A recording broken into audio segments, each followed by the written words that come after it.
Hello అందరికీ welcome back to Anu KR vlogs. నేను మీ అనురాధ.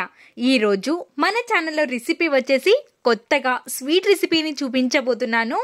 చాలా చాలా రుచిగా ఉంటాయి. పండగలకైనా ప్రసాదంగా ప్రిపేర్ చేసుకోవాలి అనుకున్న, స్వీట్ తినాలి అనిపించిన చిటికెలో అయిపోయే రెసిపీ ఇది. తప్పకుండా ఈ రెసిపీని ట్రై చేయండి. మీకు కూడా ఈ రెసిపీ తప్పకుండా నచ్చుతుంది. ఇంకా ప్రాసెస్లోకి వెళ్ళిపోదామా? ముందుగా ఒక మిక్సింగ్ బౌల్ని తీసుకొని ఇందులోకి 1 కప్పు వరకు గోధుమ పిండిని యాడ్ చేసుకుంటున్నాను. అంతా ఇంత అని చెప్పడం కంటే మీకు ఎంత కావాలి అనుకుంటే అంత పిండిని యాడ్ చేసుకొని 1/2 టేబుల్ స్పూన్ వరకు ఉప్పుని యాడ్ చేసుకోవాలి. నేను కాచి చల్లార్చుకున్న చిక్కటి పాలని తీసుకొని పిండిని కలుపుకుంటున్నాను. మీరు వాటర్తో కూడా కలుపుకోవచ్చు, కానీ మనం పాలతోనే పిండి కలుపుకోవడం వల్ల రుచి చాలా బాగుంటుంది.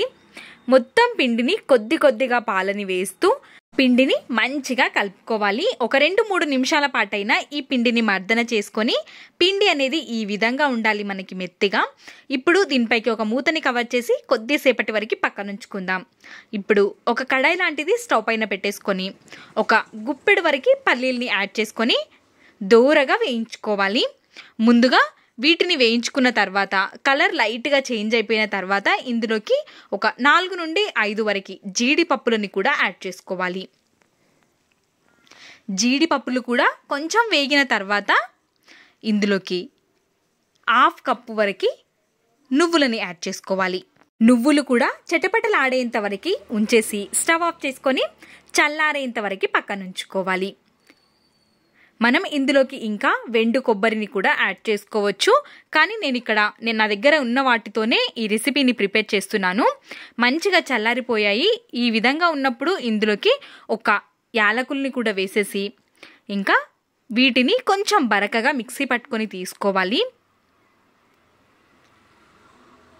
మెత్తగా అవ్వనివ్వకూడదు. ఈ విధంగా బరకగా ఉన్నప్పుడు ఇందులోకి 3-4 టేబుల్ స్పూన్ల వరకు బెల్లాన్ని కూడా యాడ్ చేసేసుకొని ఇంకొంచెం మిక్సీ పట్టేసుకొని తీసుకోవాలి. మనం ఈ పొడి అనేది ఈ విధంగా ఉండాలి. మెత్తగా అయిపోయిందంటే అంత బాగుండదు. కాబట్టి ఈ విధంగా కొంచెం బరకగా మిక్సీ పట్టేసుకొని పక్కన ఉంచుకోవాలి. ఇప్పుడు మిగతా ప్రాసెస్ని చూసేద్దాం. మనం ఇందాక వేయించుకున్న కడాయిలోనే 1/2 కప్పు వరకు చక్కెరని వేసుకొని 1.5 కప్పు వరకు వాటర్ని యాడ్ చేసుకోవాలి. ఇందులోకి కూడా 2 యాలకులని కచ్చా పచ్చాగా దంచుకొని యాడ్ చేసుకోవాలి.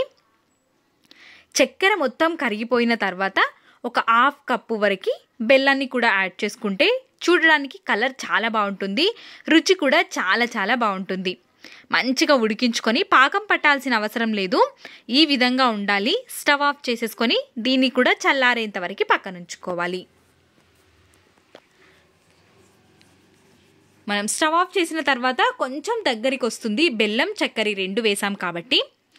ఇప్పుడు పిండి సాఫ్ట్గా అయిపోయింది. పిండిని ఇంకా కొద్దిసేపు మర్దన చేసుకోవాలి. ఈ విధంగా మనం మర్దన చేసుకోవడం వల్ల మనం చేసే పూరీలు పొంగుతూ చాలా బాగా వస్తాయి. ఇప్పుడు పిండిలో నుంచి మనం పూరీకి ఎంతైతే పిండి తీసుకుంటామో అంత పిండిని తీసుకొని పొడి పిండి సహాయంతో పూరీలాగా చేసేసుకోవడమే. మరీ సన్నగా కాకుండా, మరి మందంగా కాకుండా ఇక్కడ చూపిస్తున్నాను కదా, ఈ విధంగా ఉండాలి. ఇప్పుడు అన్నిటినీ చేసేసుకొని ఒక ప్లేట్లో పెట్టేసుకోవడమే. ఇప్పుడు డీప్ ఫ్రైకి సరిపడా ఆయిల్ని పెట్టేసుకొని వేడిగా ఉన్నప్పుడు ఇందులో వేసేసుకొని పూరీలు చేసుకోవడం అందరికీ తెలిసిందే. నేను చేసిన పూరీలు అయితే ప్రతి ఒక్క పూరి పొంగుతూనే వచ్చింది. నార్మల్గా పూరీలు చేయాలి అనుకున్న పిండిని ఈ విధంగా కలుపుకుంటే ప్రతి పూరి మీకు కూడా పొంగుతూనే వస్తుంది. అన్ని పూరీలని ఇదే విధంగా చేసేసుకొని పక్కన ఉంచుకోవాలి. ఈలోపు ఒక చిన్న రిక్వెస్ట్, మీకు నా ఛానల్ని మొదటిసారిగా చూస్తున్నట్టయితే, సబ్స్క్రైబ్ చేసుకున్నట్టయితే ప్లీజ్ సబ్స్క్రైబ్ చేసుకోండి. ఇంకా చేసుకున్న పూరీలన్నింటినీ మనం పాకంలో వేసేసుకొని తీసుకోవాలి. ఒక్కొక్కటిని వేసేసి 2 నిమిషాల పాటైనా ఒక్క పూరికి పాకం పీల్చుకునే విధంగా ఉంచేసి అన్ని పూరీలని ఇదే విధంగా పాకంలో ముంచేసి ఒక ప్లేట్లోకి తీసేసుకోవాలి. మనం ముందుగా నువ్వులు, పల్లీలు, జీడిపప్పులని మిక్సీ పట్టి పెట్టుకున్నాం కదా, ఒక్క పూరీపైకి 2 స్పూన్ల వరకు వేసేసి ఇంకా సర్వ్ చేసేసుకోవడమే.